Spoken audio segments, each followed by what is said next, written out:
You to sing along because singing relieves pain. Singing relieves mental pain and physical pain. Let me just give you a short demonstration of how to relieve physical pain. You lie down on the ground, you bend your knees. Let's see if I can do it. You bend your knees and you have your feet flat on the ground. Those are the feet. And you sing with your mouth closed. I guess that's called humming. And you resonate your entire, starting with your chest, you resonate your chest, and then the rest of the body goes through. I've gone through surgery and have completely eliminated pain that way. So if you're in any sort of pain, I really hope you're not, but if you are, just sing. So that's a lot why I like to do this every Friday. To eliminate the pain of the world. Okay, that's the name of the new thing. Ciao Danilo, che bello. Ok, allora, inizio.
Oh, you're singing, right?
singing, right? That's what I want to make sure you're actually singing. Whoa, I've got lots of delay in there.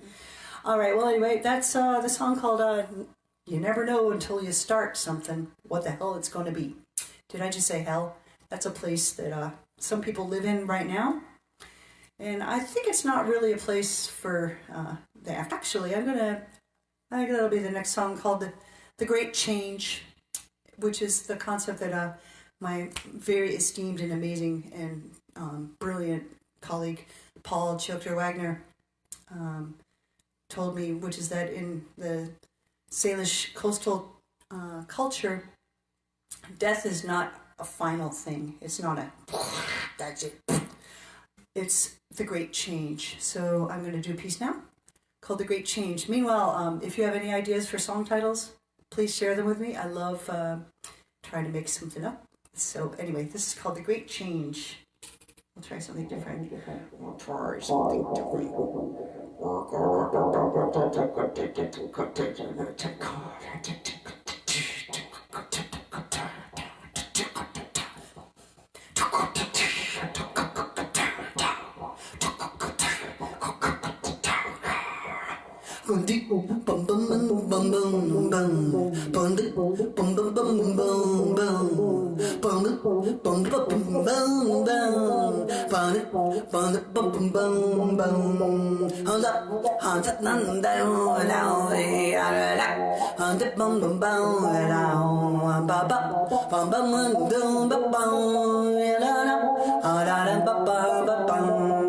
A great change will come over one.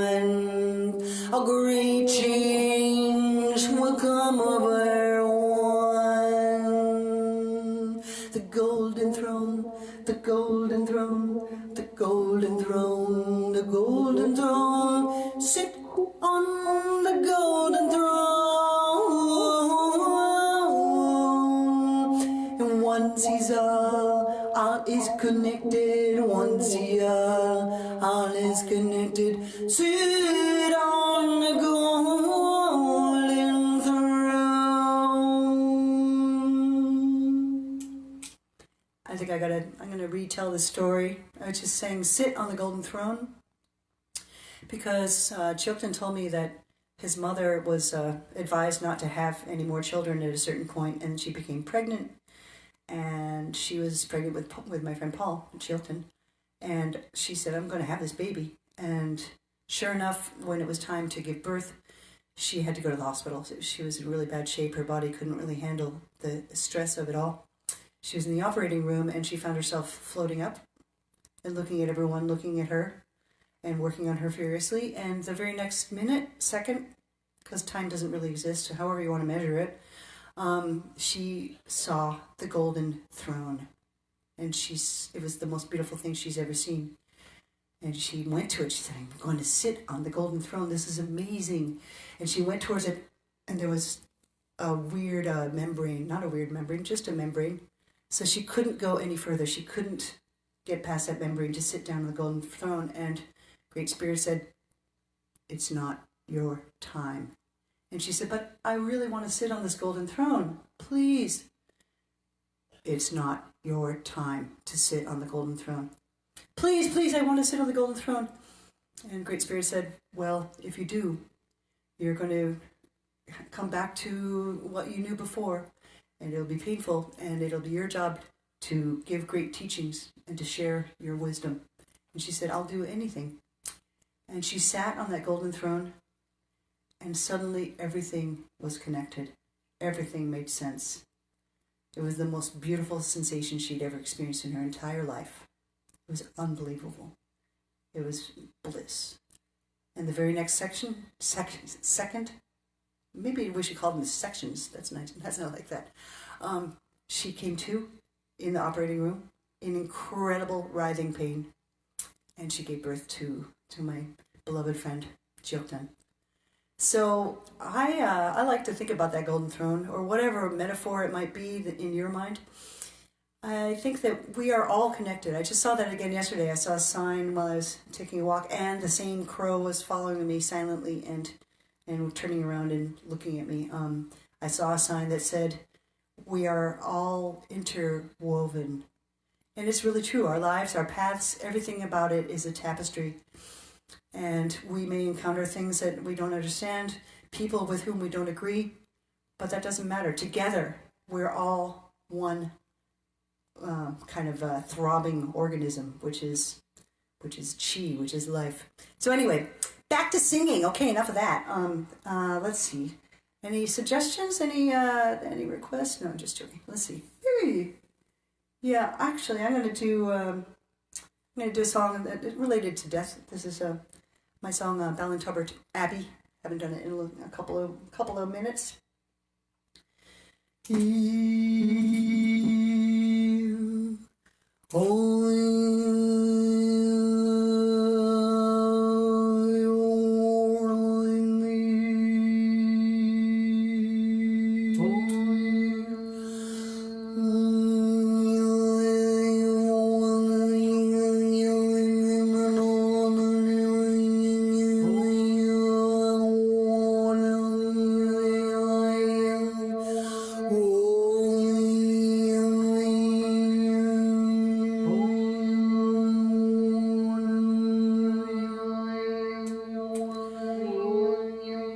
At the Ballintubber Abbey, I stood before a grave. 'Twas a man who died at 50 years young, and the music his soul did save. His name was McCuff, adored by friends. 'Twas writ upon the stone. May you rest in peace, we love you, dear. There are so many songs to sing.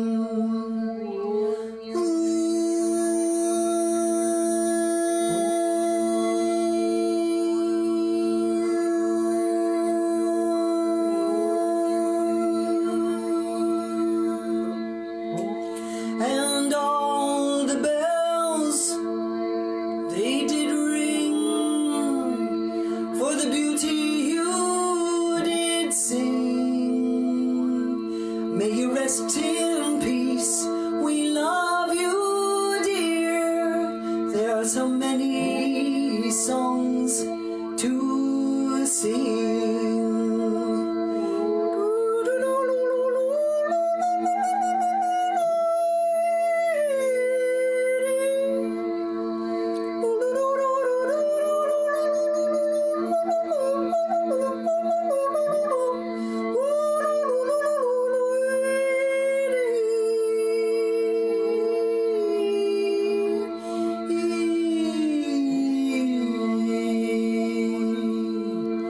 I can see you now with friends all around, and they're singing that lovely song. 'Tis the music that illuminates the soul when the body is long gone. And now that you are gone, we'll raise a toast to the friendship that you sang. Fare thee well, your voice has touched us deep with the many songs you sang.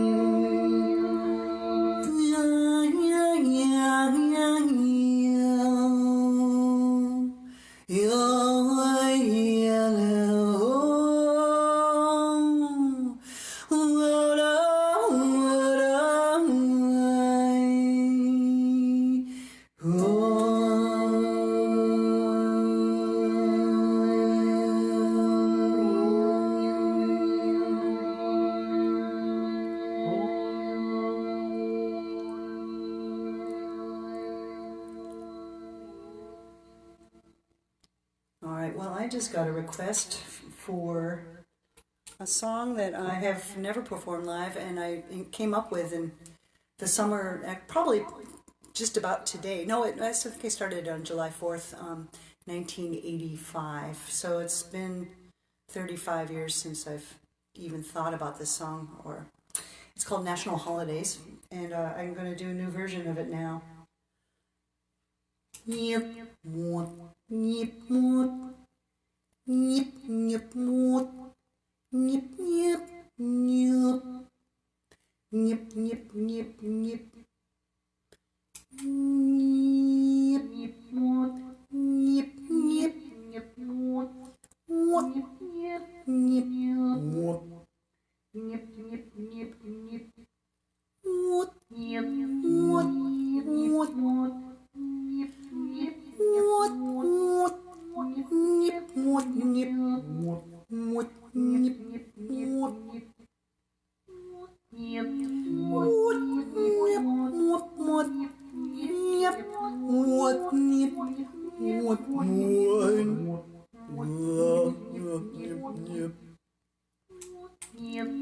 I was getting up the other day, and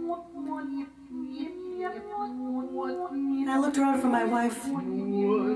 Wait a second, I'm not married. I was wondering what happened to all my co-workers in this void, in this virtual void of static electricity. And I wondered what Tesla would think today of the way that we communicate. He would be laughing, I'm sure he would. I was thinking about what you might be wearing today. It occurred to me that maybe you're wearing your birthday suit. Maybe America is nude. Maybe America is butt naked. I guess the word is buck naked. Because everything is stripped bare now. And we see that the founding principles were never carried through. And that we learned how to be defensive. And we learned how to perpetrate our tribes. We learned how to survive in the cruelest possible way. And now, it's time to celebrate independence from our habitual thinking. Those drawers that are filled with our reactions to what we know and what we don't know, those familiar reactions are habits. Let's take those drawers filled with those emotions, whether they're resentment, whether they're insecurity, whether they're anything. Empty them out, these drawers, and fill them with something positive. Fill them with brotherhood and sisterhood, and fill them with love. This is a quote from Edo Maika, one of my most amazing friends, who told me that in a bar. He said, emotions are habitual. And wouldn't it be great to empty those drawers where those emotions live and fill them with some new emotion? So for Independence Day, I recommend that you empty your emotional drawers and fill them with something positive. And practice empathy. And try listening. Ask anyone for a story. Let this coming year be a year of stories that you will hear and you'll learn from. Thank you for being with me today. Love you all. Bye.